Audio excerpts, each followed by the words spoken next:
Okay, thank you. So community mapping is extremely important for all of us who live in the community and for people who give services to our community. So we know where there's hotspots and what things are important to our community.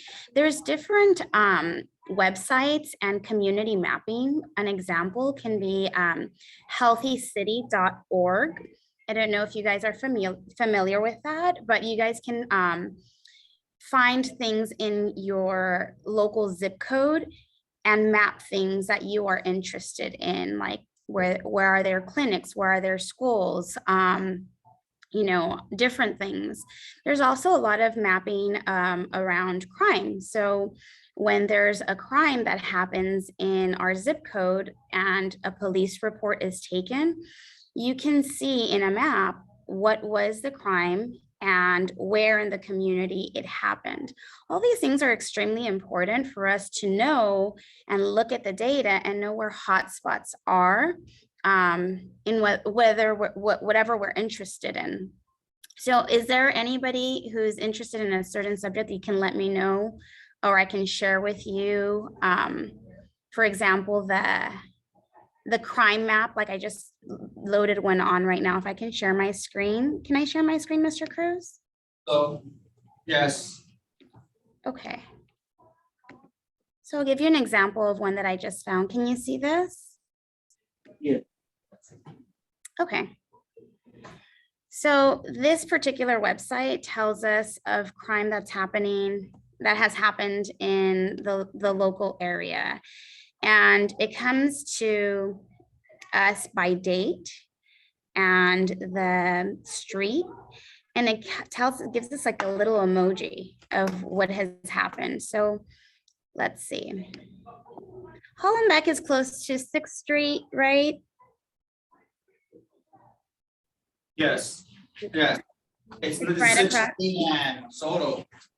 Right. So we'll just look right here. So this is Soto, this is 6th Street. You guys are right here, right across from Roosevelt. But you see this little emoji here? We can see that there was a robbery there by this little emoji, for example. And if we can click on it, it tells you when that happened. So on March 28th at 8:35, and you could view on information. There is a fire, an arson that happened also on March 28th at 7:05 a.m. So this gives us ideas of what's happening in our community and how important it is to map it, not only to let the community be aware of what's happening, but also to be careful and be very vigilant. And this is all very useful information for all stakeholders in the community, not only residents, the service providers, so the fire department, police department, the council member, the school board member, everyone. So we know what's happening in our communities and how we can better serve our residents. Is there anything in particular your students are interested in? What are you guys interested in? Put that in the chat. What are some things you're interested in knowing about Boyle Heights? You guys, on Friday, you guys wrote it. Remember, we started our project with the essential question, how could mapping our project help our community's health? So what are some things that you guys are interested in? Put it in the chat right now.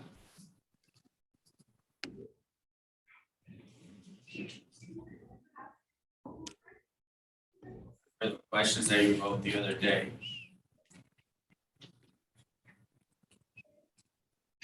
If I can see it. I am interested in the amount of trees in the area. That's a very good question. So how would we map that? How can we count all the trees in these 6.6 square miles? So Boyle Heights is 6.6 square miles, and it has a population of over 100,000, like 120,000 residents, and you can find their age group and all of that. But to find how many trees are in the Boyle Heights area, we would have like a focus group actually doing a count. and it would be divided by sectors of the community. So for example, the city council member and actually the city of Los Angeles and City Hall, Boyle Heights is cut up into 4 different districts. So within Boyle Heights, there's District 1, 2, 3, and 4. One person, one captain would be assigned to each one of the districts to go ahead and start counting. And that's how we would find that type of information. But you know, Boyle Heights is very dense, meaning that there's a lot of people and there's very little green space. When you walk the community, what green spaces can you identify? And I'm going to tell you which one is the largest green space in Boyle Heights. And it might surprise you, but what are the largest green spaces that you think we have in Boyle Heights? So you guys put that in the chat.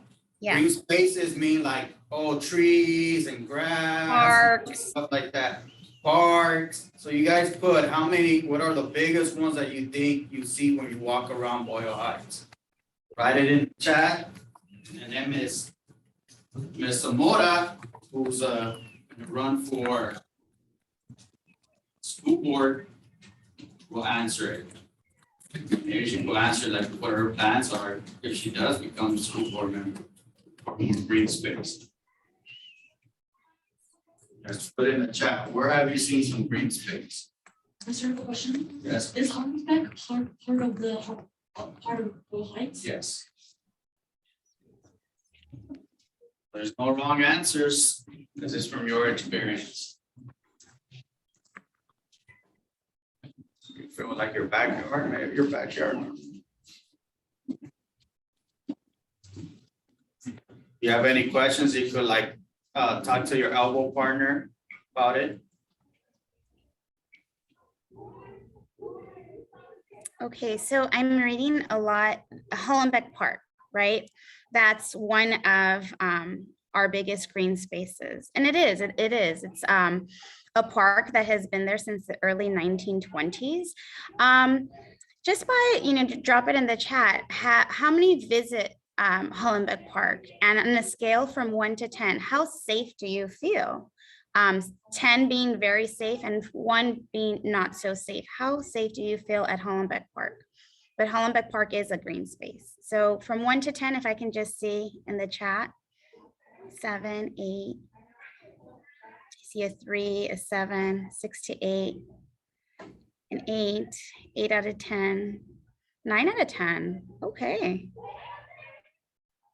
Great. So in that green space, that is one of the gems that we do have in Boyle Heights, but there's actually a lot of crime that happens there. And our safety is of a concern for our residents because there's actually a lot of police reports that have happened at the park. So green spaces in our community are very sacred because we have very little of them. But actually, even though Hollenbeck Park is a big green space in our community, the biggest green space is actually Evergreen Cemetery. And the reason I'm telling you this is that we actually are in need of green, safe spaces in our community. And I think that's important in not only in our community outside of our schools, but inside of our schools. We need green spaces in our schools because we have a lot of concrete.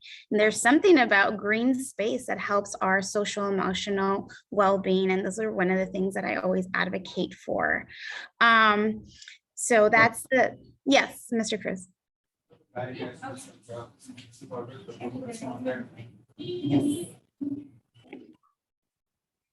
Any questions or comments or concerns about that?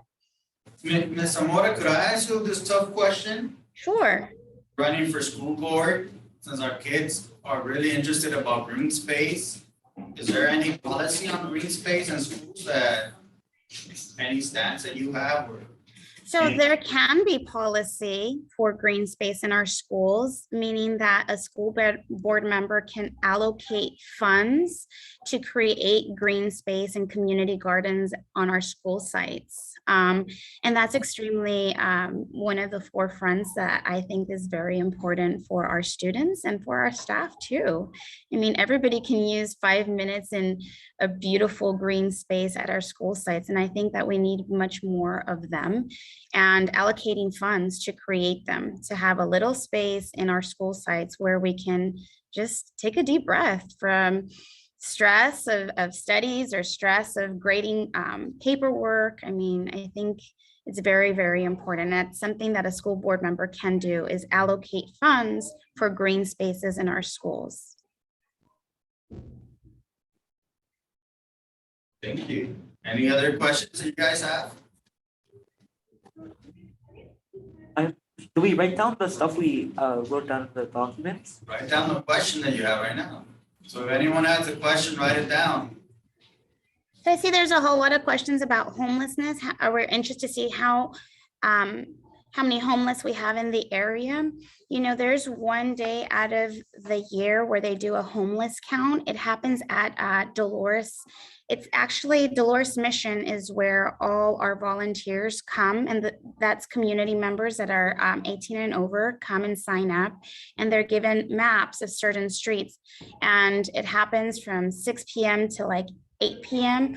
And our volunteers go to each one of the blocks and just walk around and count how many people we see in an encampment that are in the community. And that's how we do a total homeless count. That count just happened about 2 weeks ago. It has not been released yet. But how do we find out how many of them actually get help? That information comes from our nonprofits in the area that directly work with the homeless population. So for example, Dolores Mission is one of the nonprofits that work with a homeless population, and they can tell us how many people walk in through their door either for a meal, a shower, or a bed to sleep in. So Dolores Mission is one of the one of our nonprofits who actually, like, for example, their church at night turns into a shelter, so people can sleep there. There's also Jóvenes Inc. that is on Pleasant and Chavez, right in that corner. They cater to students, youth between 16 and 24. Some of them are students, they actually have homes, they have homeschooling there, but there's a couple of them throughout the Boyle Heights area. And if you did not know, right now there's conversations about General Hospital becoming a shelter to house the unhoused, and also a portion of the Sears Tower to help house the unhoused. So that's how we're trying to address the homelessness issue in Boyle Heights and actually throughout the city. Any questions on that or something in effect to that? General Hospital, is that the one on Soto? It's on Soto and Marengo, Oh, right? The old hospital. is that the one that got knocked down? It didn't get knocked down. It can't get knocked down because it's historical, but it's not in use. Only the first 3 floors are in use. So they have to do some retrofitting. So then it can be considered safe. So then we can start using the whole building again. But that's one of the topics, one of the discussions happening now to make sure that we get all of that space to being used and utilized. So that's one of the topics, you know, as far as like homeless students in our school district, you know, we do every year when our students re-enroll to our schools, we have a questionnaire that asks, are you living with a family member? Are you living in like a garage? Are you shelter? Because we're trying to get a count of how many families or how many students in our school need services. So I'll give you an example. When I was working at Fremont High School, I had 2,400 students, and out of those 2,400 students, I had about 266 who identified as homeless. Some services that we would provide for our students, besides like their backpacks and bus passes, actually kind of broke a deal with our PE teacher to open up the showers before school started. So our students could shower before going to class and having their breakfast in the classroom. Also, I would also help our students wash their clothes because we had a washer and dryer at Fremont, but that was a luxury. I don't think all our schools have washer and dryers, but it's something that's so simple that can go a long way. I think our highest need schools should have washers and dryers if a student really, really needs that and does not have that wherever they're staying, where they're having shelter. But you know, housing is a very big crisis throughout the city, but particularly in our community. Rents are really high, and a lot of our families can't afford these very, very high rents that just keep going up. Oh, that's awesome. That's awesome. Just to let you know, Ms. Zamora, our student, another class started this project beforehand, and that's what they're focusing on: homelessness, rent, and I think the other one was pollution. So like, you're hitting right on what the kids find important. Any other questions that you guys have, or is that? I put mine in the chat. Okay, what was your question, Pedro? It's Pablo, and Pablo, sorry. and it's how would you make a change in a positive way for the planet in the school? And how can you change the school healthier and better? And how much of an impact will benefit the school and the planet if you could do it? And how much of a big difference will set up for the school between the future and the present? All right, just so. Beautiful. Yeah. Okay. Okay. Okay, Pablo, so how would you make a positive impact, change in a positive way for the planet in the school? So one example is going to be creating policy for green spaces, making food healthier for a school. I think that's a very, very good question because our school food is not the healthiest. I've been working in the district for many years, and unlike other candidates who have never worked at a school, I very much see that our food is very much in dire of need of attention. So as a school board member, this is what happens. School vendors who sell food to the school come up for contracts. So as a school board member, you can vote for the vendors that, the food vendors that get contracts. So I think it's important to have our students, something that I would like to do is have our students try the food. You would taste, I would have a small group of students, whoever would like to volunteer, to taste the vendor's food, and you guys be the judges of what vendor you would like to have deliver the food to your school. I think that's kind of a good idea because you eat the food every day and you would have a choice of what vendor has the best food. So if you're a business person and you're a vendor for a school district and you want to sell your food, are you going to make sure your food is good and tasty and healthy? Probably, right?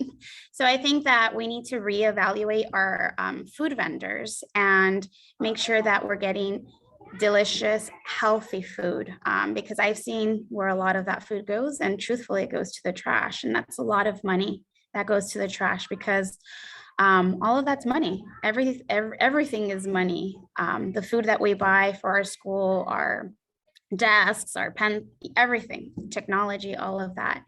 I know that your question has 3 parts. Let me read the other 3 parts. Paulo, can you continue with the next one? Because I can't see it right now.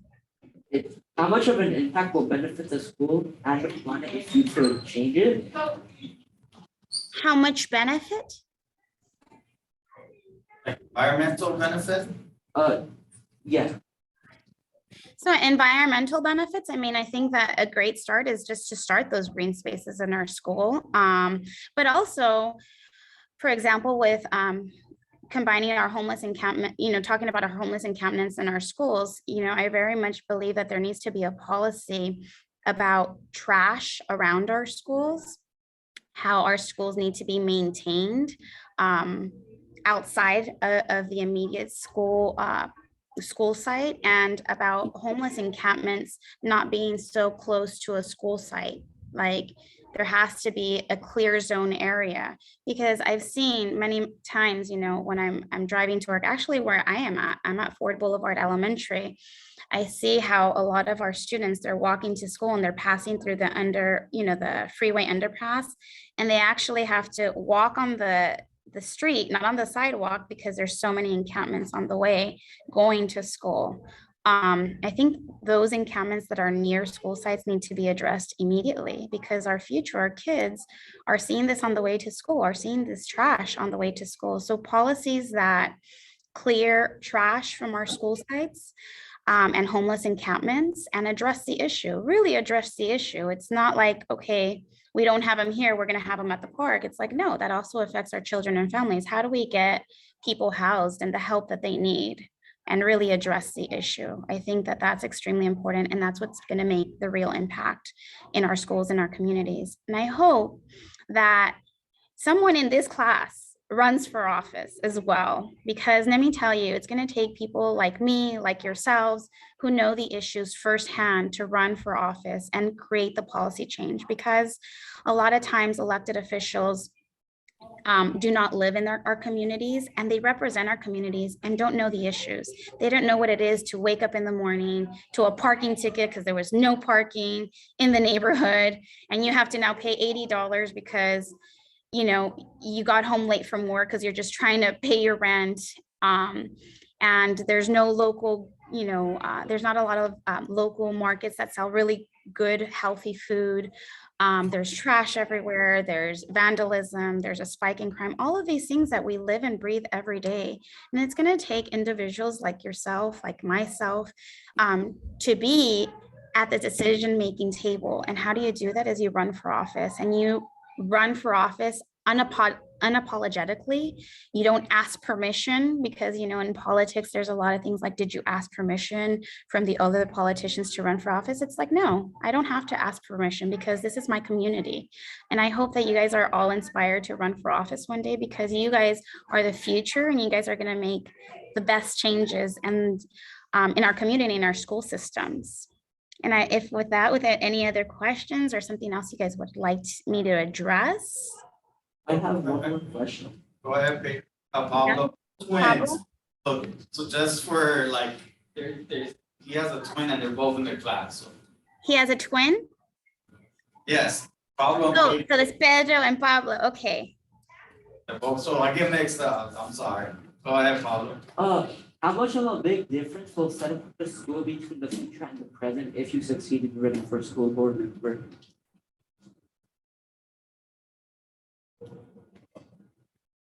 Could you repeat that a little louder, Pablo? How much of a big difference will set up for the school between the future and the present if you succeed in running for the school board member? So if I succeed running, becoming the school board member in the present, some things that I would immediately like to address is things that we're dealing with as we transition back to quote unquote normalcy.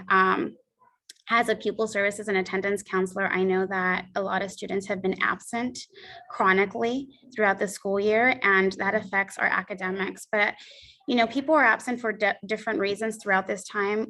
Some have been COVID, but some have been housing issues and other issues that, mental health issues also that are happening in the family if they have lost loved ones. So providing mental health resources, for access to our mental health resources for our students and our families, addressing our chronic absenteeism, addressing our enrollment. Our enrollment is very low in our district. It's continued to decline. And I think we need to address all of those issues. I know that there's other candidates that want to address like the loss of learning or the achievement gap and test scores.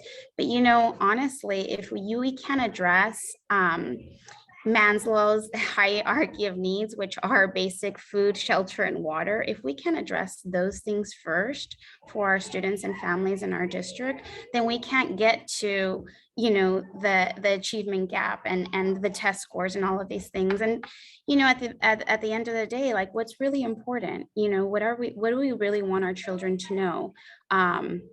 Of course, we want them to know basic math and reading, but we want to empower them to be successful and reach their fullest potential. If they want to go to college, that is great. If you want to go to college to be an engineer, a doctor, a lawyer, that's great. But if you want to be a business person, an entrepreneur, we need to be able to embrace that. If you want to be a construction worker, a plumber, whatever it is, a hairstylist, that we need to embrace that and make you be able to reach your highest potential in your trade, because trades are very they're very great to have, and you can make a lot of money as long as you love what you do. Each one of our students, and we all have different talents and strengths, and it's very important that we embrace our students and what they're interested in, not necessarily like you must go to college because this is the only way, because truthfully, it's not the only way. I will share with you that my family has a business in Boyle Heights, and we've been in business for 52 years, and we sell carnitas and chicharrones. My grandfather started it in 1970, and it's still up and running. And guess what? That's what paid my college tuition. And guess what? Every time I get laid off from LAUSD, that's where I go and work because I love it. But I also love educating our students and creating, helping the next leaders. And you guys are all leaders. And I want you to know that if you ever want to run for office, if you ever are interested in public office, please tell Mr. Cruz to contact me and let's talk. How do we prepare you now? Because you're going to be amazing once it's time for you to run. And, Mr. Cruz, I have a little short video from my first race, if I can share it, just to get students to know. Go ahead, definitely. Okay. So let me go ahead and share. Give me one sec. Guys, when we talk about like funds of knowledge, like what's your assets and building on that? So like, Can you see? That's awesome right here. Can you see that? Yes. Hold on. For almost 40 years, I have seen issues go unaddressed in our communities. Displacement, homelessness, trash, and unsafe streets. I am running for office because I'm tired of issues going unaddressed. I am ready to restore hope in our communities. Vote for Raquel Zamora for Los Angeles City Council District 14 on March 3rd, 2020. I think we missed just a little bit. My name is Raquel Zamora. I was born at General Hospital on December 24th, 1981. For almost 40 years, I have seen issues go unaddressed in our communities. Displacement, homelessness, trash, and unsafe streets. I am running for office because I'm tired of issues going unaddressed. I am ready to restore hope in our communities. Vote for Raquel Zamora for Los Angeles City Council District 14 on March 3rd, 2020. Perfect. So that's just a little example of a short video of our community. If you notice, that was Hollenbeck Park and that was General Hospital, just places in our community that I decided to just do that short little video with. Any questions? Any other issues? Concerns, comments? I have a student, Jax. Could you ask your question? Remember your project idea that you had to help do better energy at schools? What you and your group were thinking of doing? Yeah. I asked her to see, because I have no idea. I like the idea, but I don't know if it's possible or what restraints there could be.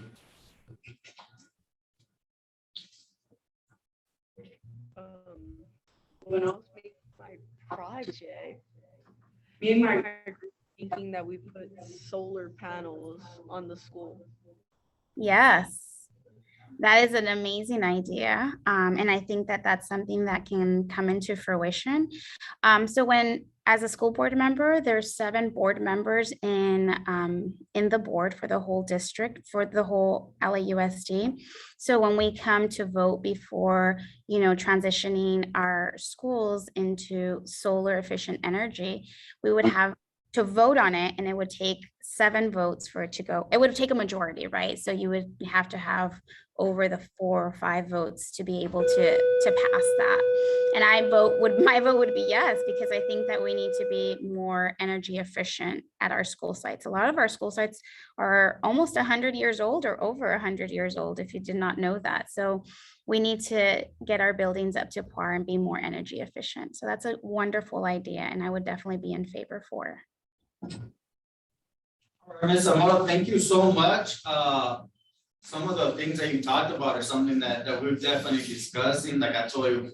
We're trying to be the first middle school to get certified as a linked learning school, and that's linked learning, just connecting our learning to the real world, The connecting real world. us to each other. And we're definitely a class that talks about cultural responsive teaching and how our students have so many assets that sometimes, because we worry so much about testing and the learning loss, like we forget all the things that they did learn and all the skills that they do have. And that's why we work on projects to build skills so they can go on into the world and start using them as soon as possible. So it's awesome to hear someone actually acknowledge those things instead of, the same old, hey, math and English, we're gonna do this, we're gonna do that, and we're gonna save this. It's like, well, you haven't been part of it. Like, you haven't seen what we built and where do we need to go? So like, that's awesome. Your ideas are great. Oh, thank you. Thank you. And I want to continue the conversation. And I think that linked learning is extremely important because it's really connecting where we're learning in school to the outside world, because that's what's important. How do you connect it to what's happening in the real world? Any last thing, any last questions, anybody? We have like maybe at most 5 minutes.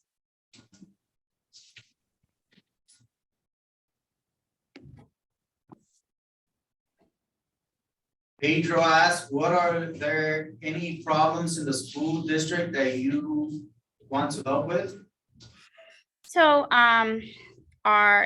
like I said, providing access to mental health resources at our school sites, making sure our school sites are safe, making sure our school sites are clean, addressing our cafeteria food, and addressing things that we need that our students and families want. I think that it's very important that we have surveys and we have focus groups from each one of our schools to tell us, the representatives, what is it that you all want to see at your schools, and advocate for those things, because a lot of times people who represent our schools or our communities aren't in touch. And it's very, very important that we are listening to our students and our families and what their needs are. So those are some concerns that I would see and I would like to address. And remember, students, that I know that you guys cannot vote, but maybe your parents, your siblings, they're gonna vote. They're gonna decide who gets to represent you in the school board. So I would say you guys start getting knowledge of the candidates, start seeing who's saying what and who's speaking to who. I think that's very important. So you guys have this power right now. I live here, so I got the power too, because I sympathize with Miss Zamora, because I got a ticket a couple of weeks ago for $80, $78, because I wanted to park and it was late at night. I was like, oh, I'm gonna park right here. They never come here, and then I got a ticket. So some of those issues definitely speak to me. But you guys have the power, you and your parents. So thank you, Ms. Zamora. We really appreciate this. Like before you go, I really appreciate it, because I tell the kids how important it is to listen to a bottom-up approach, where we're listening to the kids instead of policymakers, and then me as a teacher having to listen to them. Really believe we start off with asking kids, seeing where they're at, and then going from there. Right. A lot of times people think that the experts are the policymakers at the top, and that's not the case. The true experts are our students and our families and the people living in the community. They are the experts in their community. They know exactly what is happening, what needs to be addressed. The experts are not at the top, not so. I see 2 more questions. It says, what is your opinion on school uniforms? I know that there's students and families that are in favor of school uniforms. There is a policy for school uniforms, but also I know that LAUSD cannot enforce, like, you must wear a uniform unless the school actually can provide the shirt and the pants, because what happens if our families can't afford it. So that's why right now it's a choice. Like you can wear a uniform, but it's not a must because the school district right now does have currently a policy that they can't enforce it 100% if you're not also providing it. So I have one last question. How will you make a better security in the school to prevent violence and trash? That's a very good topic right now. If Mr. Cruz, if I stand corrected, their safety officers are not allowed on your campus, correct? So, we don't have no more school police, I think. Right. So school police officers have been removed from our campuses as of a couple of months ago because the school board voted on that. I think that there's schools that definitely need one for safety, and it would be up to each individual school in the district that I would represent to ask if they would want one. But not necessarily saying no to everybody. But if, for example, a large comprehensive high school or a school that has a lot of need would like one, I think that the principal and the stakeholders should be able to make that choice. I don't think we should just say, no, we don't need safety officers at all in any of our campuses, because there are some things that we do need to address. I can tell you that at my little school, our Cadillac converters of our teachers who parked just outside the school, we've had 12 stolen in 8 months and a full car stolen. So I definitely do think we have to have patrol from our school police. And I think that we need to work together with our safety officers and our psychiatric social workers to provide safety and prevent school violence on our school campuses. All right, man. Thank you so much, and I really appreciate things like that where you're hearing out the school, not just because something happened and it generally a cure all for everyone. Each school is different, has different needs, and that should come to the school, and then the district should support that school and getting the needs that they need. So awesome. Thank you so much, Ms. Zamora. Appreciate it. Have a wonderful day. Thank you so much. And don't forget, run for office. Someone